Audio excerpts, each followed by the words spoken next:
When the slave excels in thinking, that person is on the path to freedom.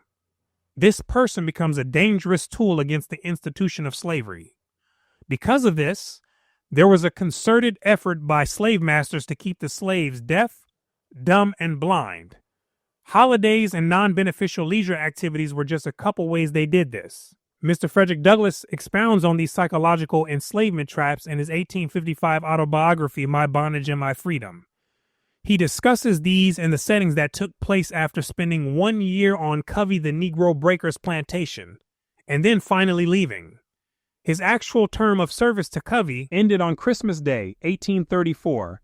I gladly left the snakish Covey, although he was now as gentle as a lamb. My home for the year 1835 was already secured.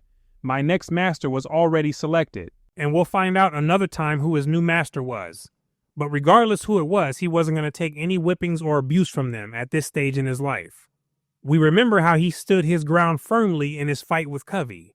And after that event, the report got abroad that I was hard to whip, that I was guilty of kicking back, that though generally a good-tempered Negro, I sometimes got the devil in me. You see how anyone could be labeled the devil depending on who's labeling? From the slave's point of view, the master who whipped them may have been seen as the embodiment of the devil. And on the flip side, from the slave master's point of view, the slaves who did not submit to their earthly master has got the devil in them. It's all relative. So from the lens of the master, Mr. Douglass is of the devil for defending himself.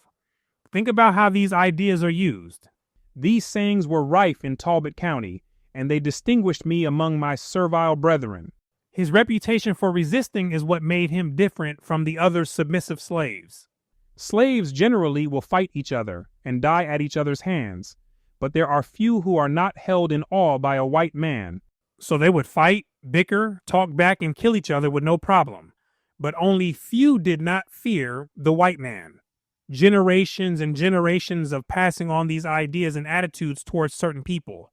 They learned the consequences were little for fighting another slave, but a lot for even talking back to a white person. They have been trained since a child to think and feel that their masters are superior and invested with a sort of sacredness. There are few who can outgrow or rise above the control which that sentiment exercises. Only few could outgrow that mentality. This is what Mr. Douglass realized, and he could make that statement because he was one of the few that rose above it.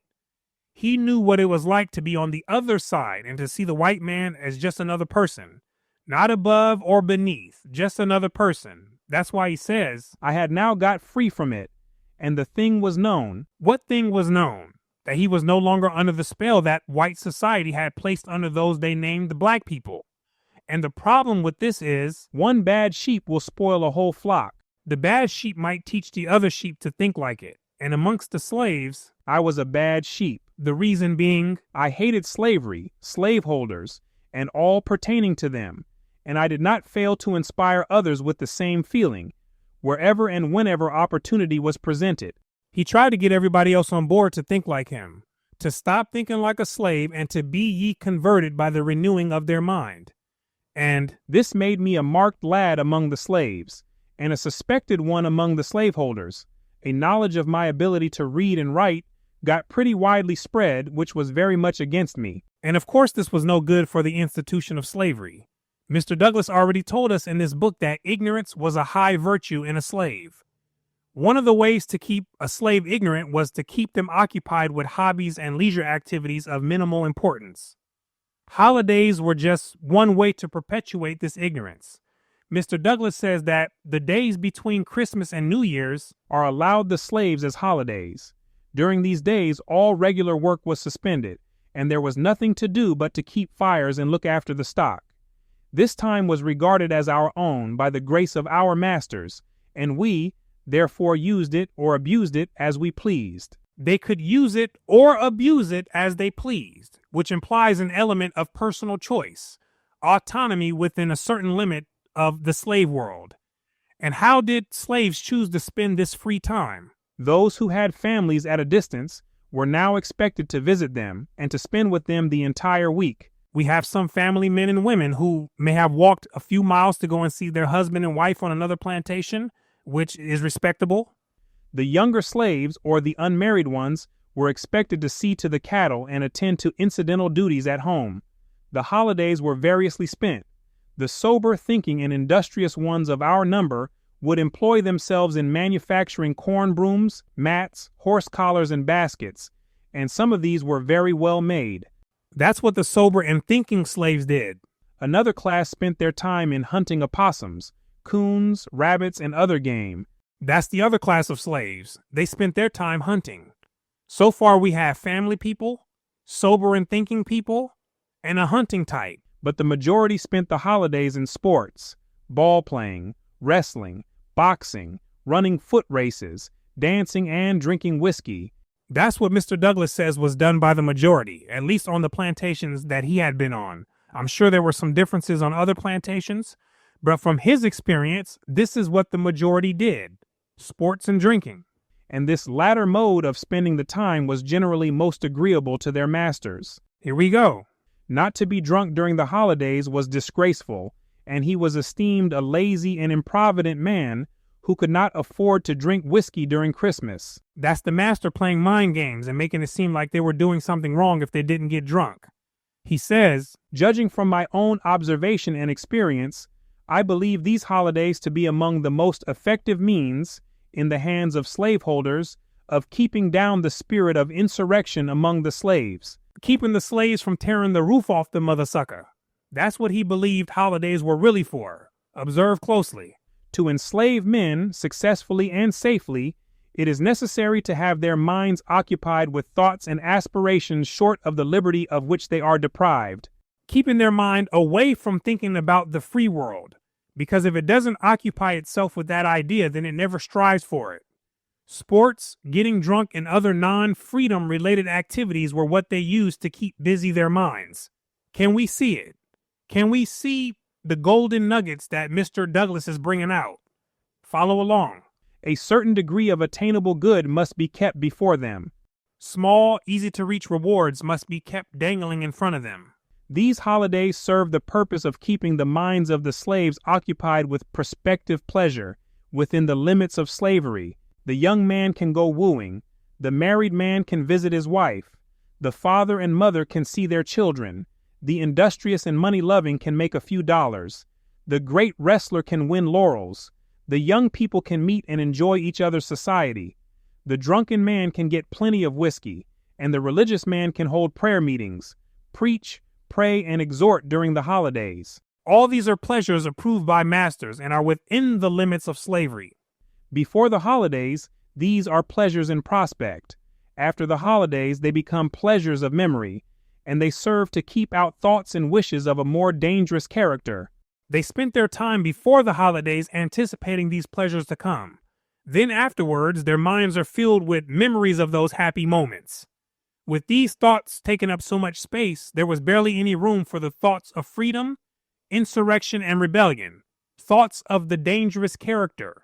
Were slaveholders at once to abandon the practice of allowing their slaves these liberties periodically and to keep them the year round, closely confined to the narrow circle of their homes, I doubt not that the South would blaze with insurrections.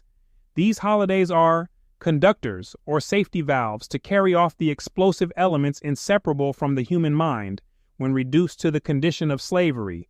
But for these, the rigors of bondage would become too severe for endurance, and the slave would be forced up to dangerous desperation. Thus, the holidays became part and parcel of the gross fraud, wrongs, and inhumanity of slavery. Ostensibly, they are institutions of benevolence, designed to mitigate the rigors of slave life, but practically they are a fraud, instituted by human selfishness, the better to secure the ends of injustice and oppression. The slave's happiness is not the end sought, but rather the master's safety. It is not from a generous unconcern for the slave's labor that this cessation from labor is allowed, but from a prudent regard to the safety of the slave system. That's the inner significance of the holidays. The outer meaning they express to the slaves is that the holidays are a break from work, a time to relax, a gift, so to speak. But the inner meaning held amongst the slaveholding class was its use as a safety mechanism, to make sure that the slaves didn't get any ideas that might destroy the system they had enjoyed.